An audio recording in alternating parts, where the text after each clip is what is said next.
Private insurance company எல்லாம் இப்ப நிறைய வந்துச்சு. அதுல பணம் போட்டாலும் பயமே இல்லை. ஏன் 2000 ரூபாய் கொடுத்தாலும் சரி, 5000 ரூபாய் கொடுத்தாலும் உடனே அவனுக்கு பொருள் எம்ஆர்பி ரேட்ல ஒரு பொருளை காட்டுறாங்க.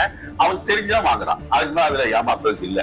நீங்க எந்த அரசியல் கட்சியுடைய தேர்தல் அறிக்கையில இதை வைக்கிறாங்களோ அவங்களுக்காக நாங்க இறங்கி நின்று பிரச்சாரம் செய்வோம். 234 தொகுதியிலையும் எங்க மக்கள் இருக்கிறாங்க. நேரடி மக்கள் தொடர்பு இருக்குது.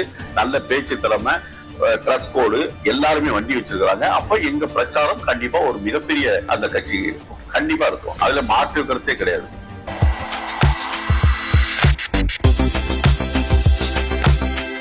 வணக்கம். ஒரு நிறுவனம் இருக்குன்னு வச்சுக்கேன். அந்த நிறுவனத்துக்கு பொருளை வாங்குறோம். அந்த நிறுவனத்தை விற்பனை ஆகணும்னா உங்களை அணுகுனா இந்த நிறுவனம் போலியா நிறுவனமா இல்ல உண்மை நிறுவனம் அணுகிட்டு அப்ரோச் பண்ணல தெரியும், சொல்ல முடியும். நீங்க சொல்லிடுங்க, சொல்ல முடியும். ஆனா நாங்க அந்த இடத்துல நாங்க ஒரு சாதாரண அமைப்பு, தனியார் அமைப்பு. நாங்க ஒருத்தரை விரோதிக்கிறதோ இதுக்கெல்லாம் எங்களுக்கு ஒரு இப்ப இதே நாங்க ஆரம்பிக்க எனக்கு பல மிரட்டல் வருது, வந்திருக்கோம், தொடர்ந்து வந்துட்டு இருக்கோம். நாம எல்லாம் தாண்டி வந்திருக்கிறோம். அதனால நாங்க கம்பெனி பத்தியோ அதிகாரிகளை பத்தியோ எந்த இடத்துலயும் எப்போதுமே அங்க போற சொன்னது கிடையாது. நாங்க மொத்தத்திலேயே இந்த துறையை ஒரு வழிமுறைக்கு, ஒரு நல்ல வழிக்கு கொண்டு வாங்க. ஏன்னா இது மக்களுக்கு யூஸ் ஆகுற ஒரு துறை, இளைஞர்களுக்கு நிறைய வாய்ப்பு, நல்ல வருமானம் வரக்கூடிய துறை. ஆமா, அதுதான் நாங்க கேட்கிறோம். வேற நாங்க இல்லாத கேட்கல. நாங்க மக்களுக்காகவும் அரசு நல்ல ஒரு செயல்ல இத ஒரு அதாவது வல்லரசு நாடாகட்டு இந்த தொழிலாள கொண்டு வர முடியும். நிறைய நாடு இந்தியாவும். ஆமா, அதனால அது வல்ல பிரச்சனை. நான் என்ன சொல்றேன், ஸ்டாண்டர்ட் ஆயிடும். ஒரு இவ்வளவு பெரிய முதலீடு பண்ணி தான் ஒரு கம்பெனி உள்ளுக்கு வர முடியும். எப்போ வரவு செலவு எல்லாமே இருக்கும். எங்களுக்கு எந்த டென்ஷனுமே இல்லை. எப்படி இன்சூரன்ஸ்ல கேரண்டி இருக்குதோ அதே போல ஒரு சட்ட முறைப்படி பண்ணுங்க. இவ்வளவுதான் பே அவுட் கொடுக்கணும்னு சொல்லுவோம்.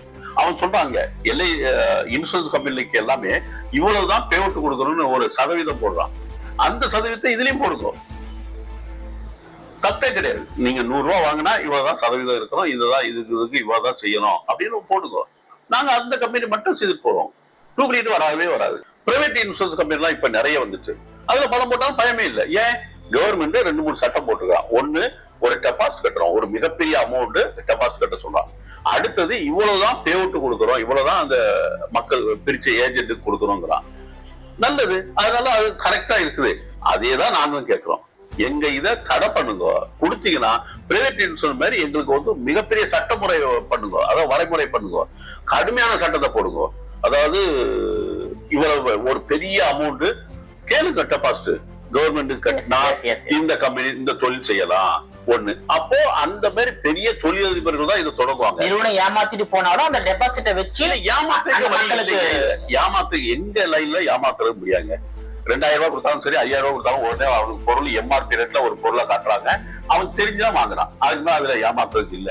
இப்போ தேர்தல் வருகிறது. ஒவ்வொரு அரசியல் கட்சியும் தேர்தல் அறிக்கை தயாரிக்கின்ற பணியில் ஈடுபட்டு வருகிறது. நீங்க எந்த அரசியல் கட்சியுடைய தேர்தல் அறிக்கையில இதை வைக்கிறாங்களோ அவங்களுக்காக நாங்க இறங்கி நின்று பிரச்சாரம் செய்வோம். ஏன்னா 234 எல்லா கட்சிகளுமே கோரிக்கைய சேர்த்தா என்ன பண்ணுவோம், முதல்ல யாரு வைக்கிறாங்களோ அவங்களுக்கு நாங்க இருப்போம். 234 தொகுதியிலையும் எங்க மக்கள் இருக்கிறாங்க. நேரடி மக்கள் தொடர்பு இருக்குது. நல்ல பேச்சு திறமை, ட்ரஸ் கோடு, எல்லாருமே வண்டி வச்சிருக்காங்க. அப்ப எங்க பிரச்சாரம் கண்டிப்பா ஒரு மிகப்பெரிய இதா அந்த கட்சி இருக்கும், கண்டிப்பா இருக்கும். அதுல மாற்று கருத்தே கிடையாது. ஏன்னா எங்க மக்கள் சரியான திறமைசாலிகள். எல்லாருமே ஒண்ணும் தெரியாம உள்ளுக்கு வந்தா கூட ட்ரைனிங் கொடுத்து எல்லாருமே வளர்க்குறாங்க. அதனால மிகப்பெரிய திறமைசாலிகள் இதுல வராங்க. அதனால ஒரு பெரிய மாற்றத்தை எங்களால் கொண்டு வர முடியும். அதுக்கு அரசாங்கத்து உதவி தேவை. நீங்க அரசாங்கத்துக்கு உதவி செய்ய தயாரா இருக்கிறோம். ஆனா உங்களை அரசாங்கம் அங்கீகாரம் செய்யணும். நீங்க மக்களுக்கும் உற்பத்தியாளர்களுக்கும் ஒரு பாலமா இருக்கீங்க. உங்களை அரசாங்கம் அங்கீகாரம் செய்யணும். உங்களுடைய 17 ஆண்டுகால சேவை மேலும் மேல் தொடர்வதற்கு எங்க தொலைக்காட்சி வாயிலாக உங்களுக்கு மனமார்ந்த நன்றி, வாழ்த்து தெரிவித்து முடிக்கிறோம். வணக்கம். நீங்களே மீண்டும் இது போன்ற மற்றொரு ஆளுமையுடன் சந்திக்கிறேன். அதுவரையில் உங்களிடமிருந்து விடைபெறுவது நான் உங்கள் விஜயபாலன்.